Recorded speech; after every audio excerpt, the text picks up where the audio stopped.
welcome to our second game of the session. A game called Moss Destruction. And let me just be clear here: we are not mispronouncing this in any way, shape, or form. This game is called MOSS Destruction. Um, that might give you a clue as to what this involves. Now, is it about moss destroying stuff, or is it about destroying moss? It is about moss plant creatures destroying things, like destroying this invasion species. Like, um, here is the actual story for the game. The Mossorian Empire is dying. You can see the creativity was overflowing when they made this. Like, a once flourishing civilization spending their ever joyful lives in perfect photosynthesis has now been pushed to the brink of extinction. Their undistributed prosperity has been no, they're undisturbed, sorry. Prosperity has given birth to envy and hatred in the hearts of the neighboring folks who have sworn destruction on the Mossarians. With their forces applied, the enemy have prepared a vicious plan to annihilate the Empire, and with the completion of their Dyson sphere, Dyson, like, Yep. Yep. this is, What, like, not like the actual word for Dyson sphere, but actually like death of the sun? yes, this is a very punny game, which kind of tells you the tone that they were going for here. Anyway, For around those unaware, an actual Dyson sphere is like a big ass fucking ball built around a sun in order to capture 100% of the sun's solar radiation energy. yeah. Anyway, Dyson sphere around the Mossorians' only sun, the fate of the race will be sealed forever. Hope is but the last thing to die, for a handful of fearless Moss warriors are ready to stand up to the challenge. Hopping into their battle mechs, these reckless heroes serve as the last line of defense for the Mossorian Empire. Can they stand against the joined forces of evil? Will they defeat them and save their own kind? That is yet up to you to answer. Like, so yeah, there's your backstory. You are playing moss creatures. There are three of them. One is available at the start, and two are available for purchase, not with any sort of an external currency. There is a there is a in-game shop. I hate the fact that I have to clarify that kind of thing, but like, no, there are no microtransactions in this game. This is how games used to be, people. You know, you would collect money in the game, and you would use that to buy unlocks. You know, and one of the things you can unlock are the other characters, and they are the typical variants. You have the stronger, more hit points but slower, and you have the faster but less hit points. Granted, the hit point variance isn't that much. The strong guy has 2 more hit points. The weak guy has 1 less. So you can, like, I would suggest the fast guy because Don't need to worry about hit points if you don't get hit. well, it's not just that, but like I said, the hit point differentials aren't that profound compared to the speed preferentials. Especially as you get more into the game, like, because this game is hard. This, for those who are not watching the footage, this is a isometric twin stick shooter that has procedural generation elements to it. Like, I'm not sure the actual levels themselves are procedurally generated, although they're generic enough to which it really doesn't matter. But it's also this game has 3 worlds, spanning 5 regular zones and then a boss fight. So add that up, that is 18 levels. That's not a whole lot of game right there. Especially since, the exit is randomly placed. Like, there have been times where it's been pretty close to where I spawned, and most of the time where it's not so close. And it's And then are doing you incentivized to, even if the exit is nearby, to search everywhere anyway? yes and no.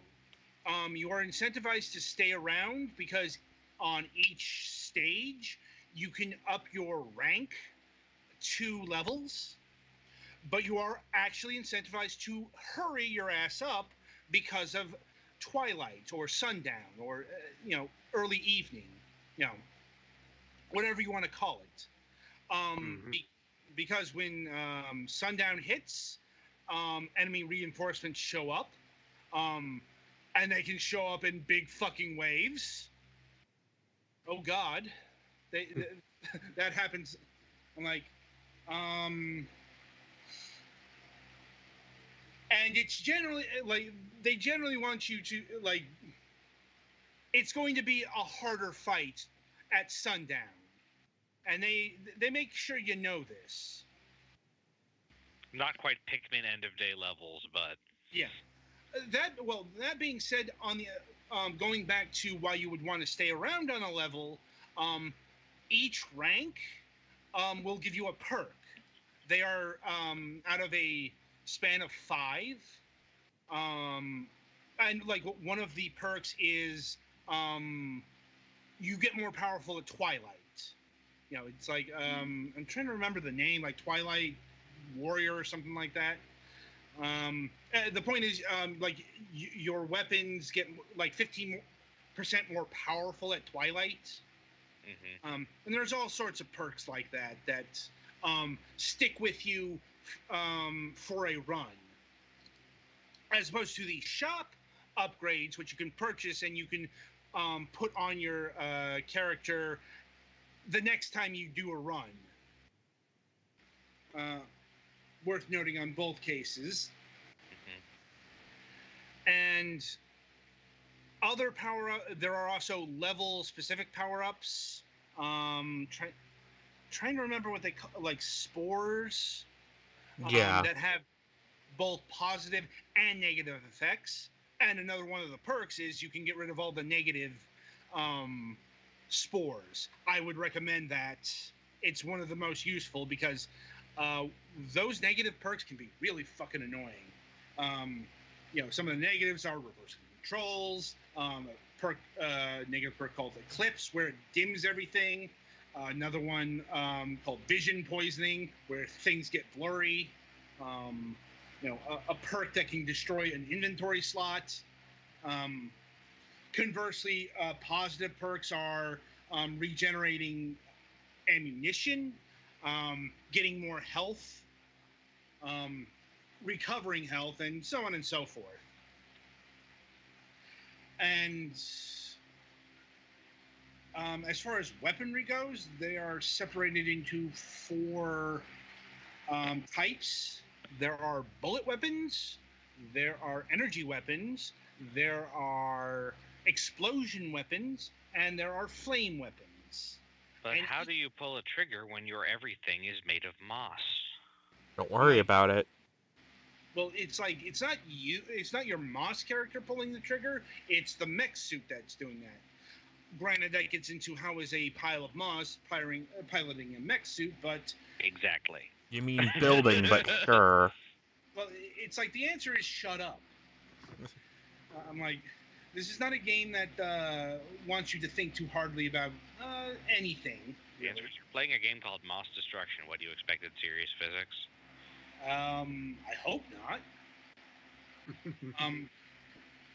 Anyway, and guns not only have bullets, but they have energy. On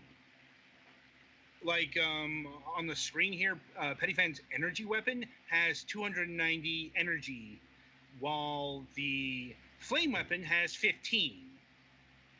And that also affects how often you can shoot the gun. So basically, it's like 2 ammunition piles here. Not exactly sure why they did that.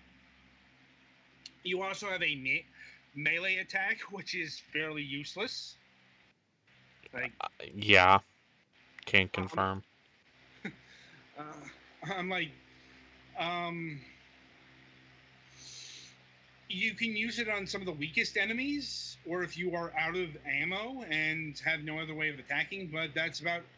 And there are perks and power ups for the melee stuff, but I wouldn't recommend it.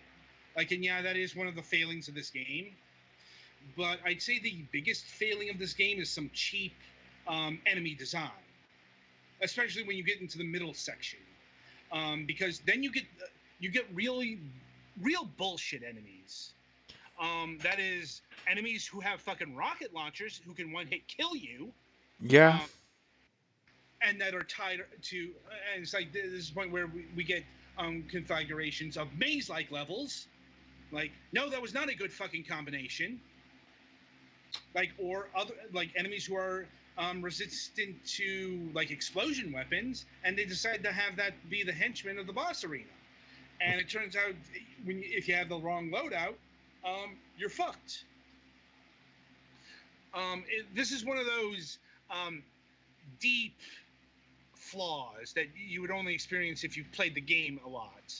And unfortunately, little shit like this is what got me to stop playing the game.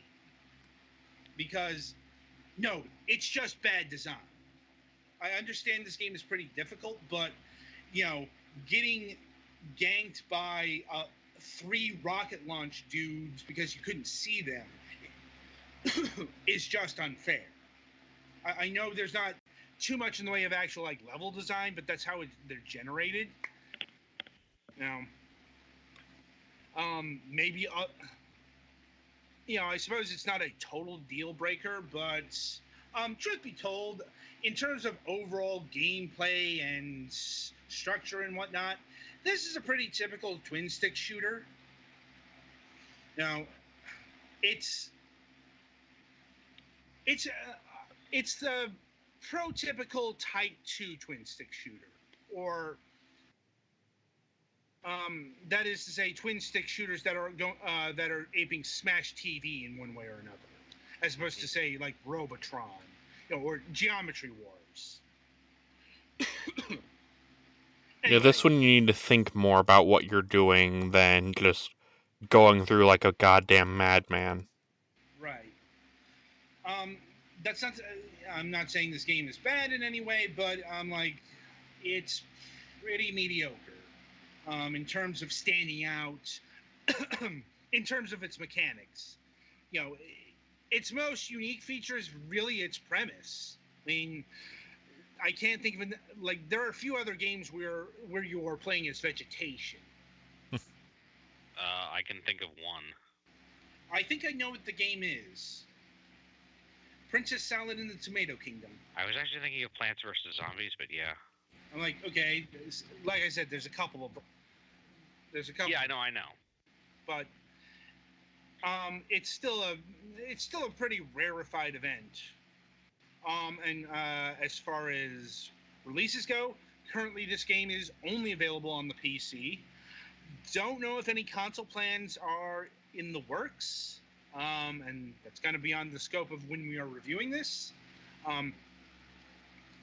Also worth noting, this game has some technical hiccups I detected, like some fairly long load times. It's a Unity game, so it's got some optimization issues, let's say. Like, I've also encountered some slowdown, which are not uncommon features of Unity games. Like, it's not terrible or anything, but it is noticeable. And let's see, this game clocks in at $15. That's a definite maybe. Like, that's a pretty typical twin stick shooter price, but it's like the game is just a little too mediocre for me to be recommending it at $15. Maybe $10 is the sweet spot here, especially given that the fact that it is only 18 levels. Like, not sure if there's like any unlockable set beyond that, but just in general, this isn't a very long form game. Hence the difficulty. Mm-hmm. Anyway, Petty, any additional thoughts to add? I mean, it's okay, but there are also better twin stick shooters on Steam for same price or less. I would personally recommend Renegade Ops. I'd Which is recommend Assault Android Cactus, but yeah, either of those. well, it's like I'm talking more in the lines of this kind of style of twin Mm, stick with corridors and shit. fair I enough. mean, granted, that's more overland, but it's still a fantastic twin stick shooter, as is Android Assault Cactus. Mhm. This isn't bad, but it's also, you know, not really standing out. Unfortunately, like it's not the most average game I've played in recent memory. That's a thing for next week, but it's damn close. All right, so that'll about do it for Mass Destruction here. Be sure to tune in after the break for our review of Niflheim. Niflheim.